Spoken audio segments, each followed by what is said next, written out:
Part 3, Late Summer. Chapter 1, Jim Garfield is updated on the Sarin attack. Jim Garfield set the timer for 3 minutes and then attacked a floor-mounted punching bag.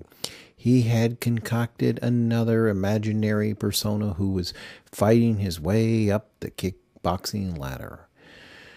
The imaginary opponent portrayed by the punching bag was a lightweight named Demetrius Lahanis. The real-life Lahanis was a champion in the days when there wasn't much money in kickboxing. He retired to teach martial arts in a strip mall, partly to generate publicity for his dojo, partly out of boredom, and partly for finances. Lahanis would come out of retirement 3 or 4 times a year to fight a 5-rounder against a rising talent. The 40-something Lahanis was considered a hurdle. If a young fighter could get past the slow but shrewd Lahanis, he would be considered a contender. If he lost, he would be counseled to find another profession. Jim Garfield liked using Demetrius Lahanis as an imaginary opponent because the strategy needed to defeat Lahanis was a strategy that promoted a productive workout. To defeat an old but skilled fighter, one had to be both busy and aggressive while utilizing a 3-to-1 ratio of direct attacks to indirect attacks. Jim Garfield's character, a 19-year-old featherweight fighting up a weight class, attacked the punching bag with a left roundhouse to the ribs, followed by a left roundhouse to the head. This was followed by a feigned side kick to the body and morphed into a hook kick to the head. Boom, boom, ba-boom. The fight was not really close, and Jim Garfield's character was awarded a unanimous decision. Winded, Jim Garfield sat on the floor and focused on slowing his breathing. He flipped on the wall screen and shouted, 9-screen news. The wall screen divided itself into 3 rows of 3 screens. For a few seconds, all 9 news channels, including the rescue channel, were focused on the same story, the crash of a small aircraft in downtown Memphis. Jim Garfield put the audio on the rescue channel, and it immediately cut away to a tenement fire in Chicago. He switched to the Truth Network, and one word hooked his immediate attention: Memphis. In seconds, the narrative brought Jim Garfield up to date. A small private plane had crashed into a parking garage in an area of Memphis largely occupied by government offices. The wreckage contained some sort of toxin that had sent several firefighters to nearby hospitals.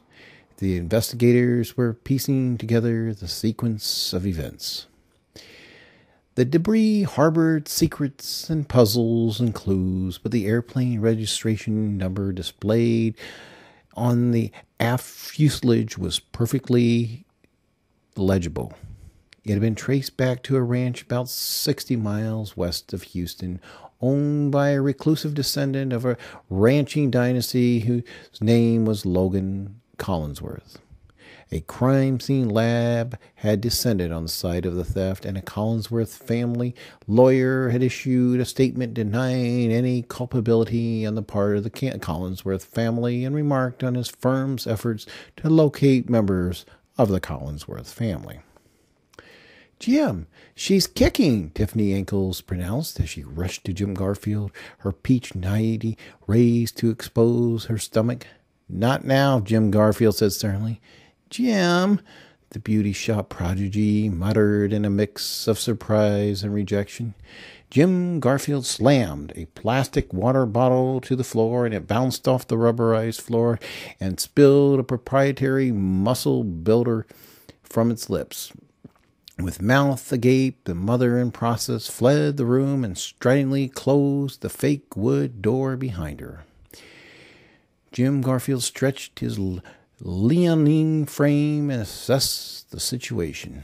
His life, his freedom, his legacy depended on his absorption of every datum spewing from the newsies.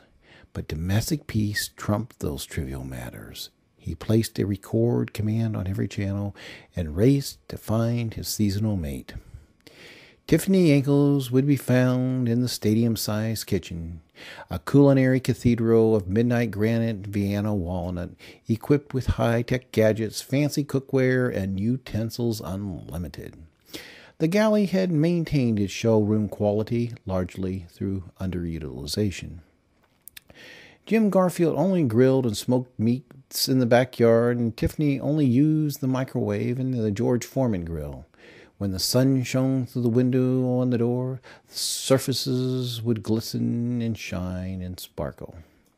As Tiffany dramatically sulked on a swivel chair planted at the counter overlooking the dining room, Jim Garfield stood protective by the massive navel-high island in the middle of the floor.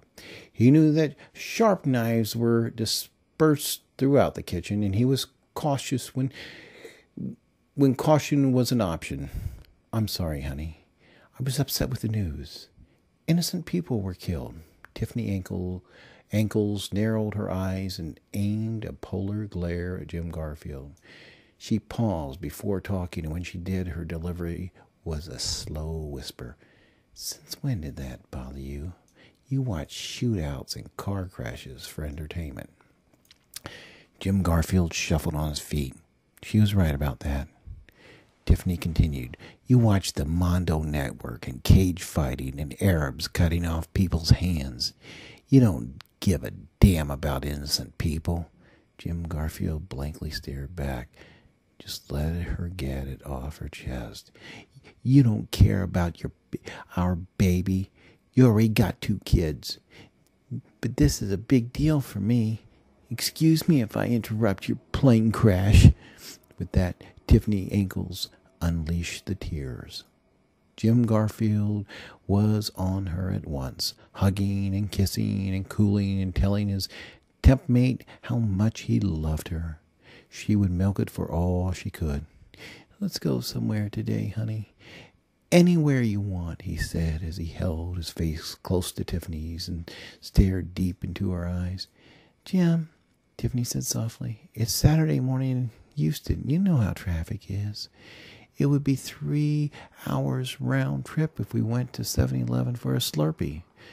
Jim Garfield was well aware of the Houston gridlock, but he knew that it would take Tiffany at least an hour of preening before she would be ready to leave the house. That would give him time to assess the situation. Tiffany made an abrupt counteroffer. "I was thinking maybe we could sit on the couch and do a crime and justice marathon," she purred ever so softly. "Huh?" "You said if I got pregnant, you would sit on the couch with me and watch whatever I wanted. Remember?" "Oh, yeah. Why don't you shower and I'll fine-tune the wall screen?" "I don't have to shower if we're just going to sit on the couch." Jim Garfield squeezed Tiffany as his mind scrambled for a solution. It was mandatory that he watch the news. "Tiffany," Jim Garfield only called her by her given name when he was serious, and she seemed a bit startled. "What is it?" Tiffany asked. They were still in a face-to-face embrace, with Tiffany seated on the swivel chair and Jim pressed next to her. "Tiff, I don't know how to say this, but when women get pregnant, they secrete more hormones. It's important that pregnant women shower regularly." "Are you saying I smell?" Tiffany asked as she pushed Jim from her grasp. "Everyone smells, Tiffany. It's just that pregnant women sometimes develop a pungent odor." "You mean I stink?" Tiffany howled as she sniffed one armpit and then the other. "It's not that you stink," Jim Garfield stated with professional calm. "It's just that you smell strong." As Tiffany raced to the shower, Jim Garfield raced to the V-room. He would absorb the news from the vids as he raced through the tech sites. Every news story, text, vid, and audio, focused on but one detail of the Sarin attack. Jason Peters had been killed by what was believed to be exposure to a toxic substance. More frustrating for Jim Garfield was the fact that each story reverted to Danielle Peters, the 18-year-old honey-haired, operatically trained uber ingenue who was favored to win the American Diva competition even before the expected tsunami of sympathy votes. Just tell us who was behind this, Jim Garfield said under his breath, coaching the producers to trudge onward with details. He knew who was behind the attack, but he desperately wanted to know if the authorities knew the answer.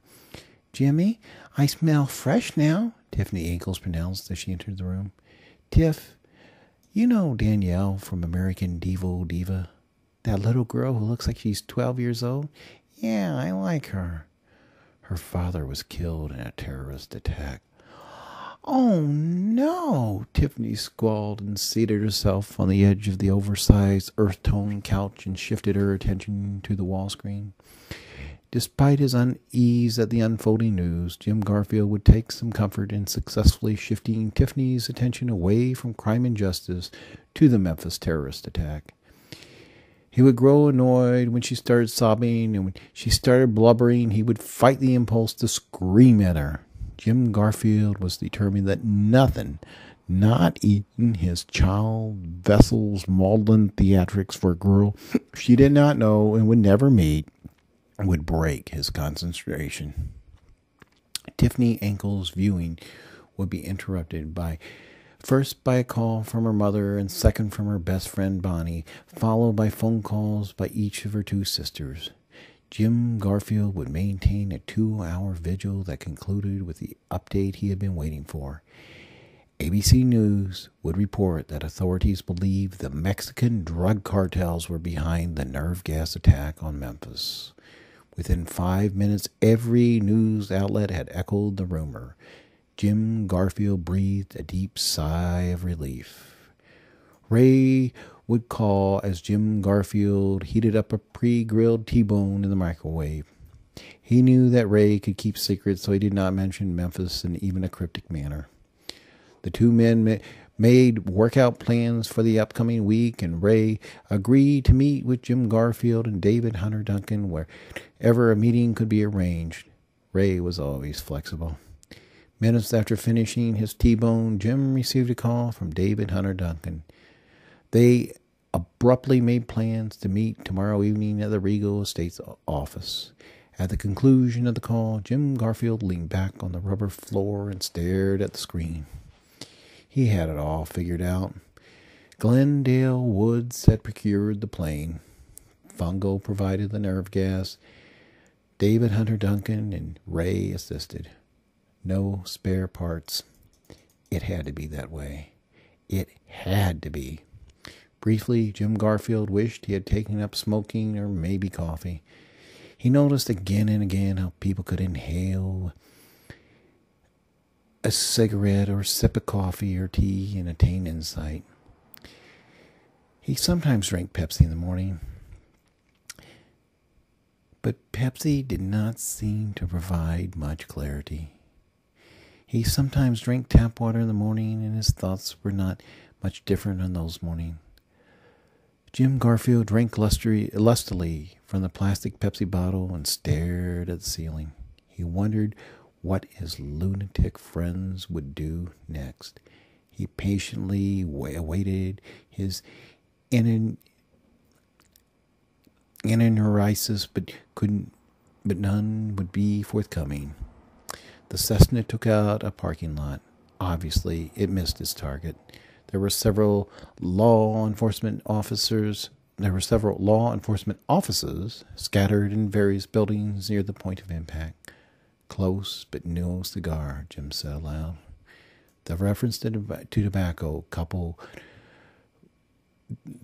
tobacco made him wish once again that he had taken up smoking.